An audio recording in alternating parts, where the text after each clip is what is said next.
суоли навбатӣ аз Шамим Оламсаркар аз Ассоми, Ҳиндустон. оё насрониён дохили ҷаннат мешаванд агар танҳо Аллоҳро бе ягон шарик парастиш кунанд ва Исоро паёнбар шуморанд, дар ҳоле ки паёнбарии Муҳаммад саллаллоҳу алайҳи васалламро инкор карда бошанд?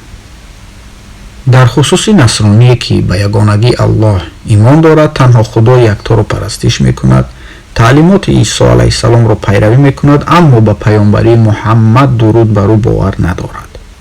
таълимоти Исо алайҳиссаломро пайравӣ кунӣ ва ба паёнбарии Муҳаммад саллаллоҳу алайҳи васаллам бовар надошта бошӣ, ин ғайримумкин аст. ин монанди он аст ки бигӯӣ ман англисиро хуб медонам, аммо ABCD-ро намедонам. чунки дар инҷили Юҳанно боби 16 оятҳои 11 то 14 Исо алайҳиссалом ошкоро мефармояд: бисёр чизҳои дигарест ки ба шумо гуфтаниям, лекин шумо алҳол онҳоро наметавонед бардоред.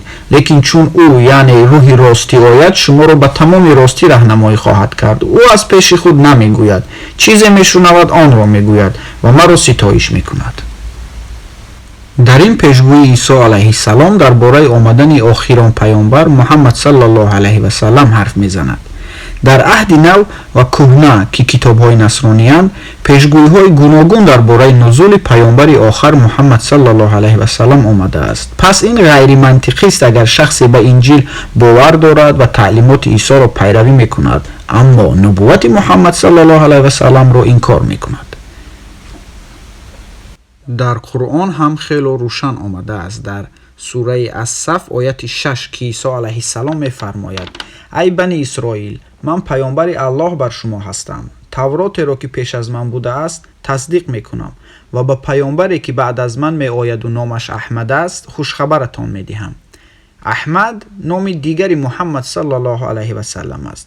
ҳатто Қуръон ҳам ошкоро ишора мекунад ки Исо алайҳиссалом ба пайравонаш гуфта буд ки ай фарзандони Исроил, хушхабар аз омадани Муҳаммад саллаллоҳу алайҳи васалламро бароятон мерасонам.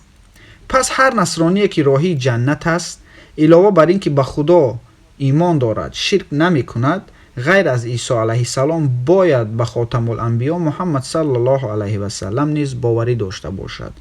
агар боварӣ намекунад, пас ӯ аз Исо алайҳиссалом пайравӣ накардааст ва дохили ҷаннат намешавад. умедворам ҷавоби суолатонро гирифтед.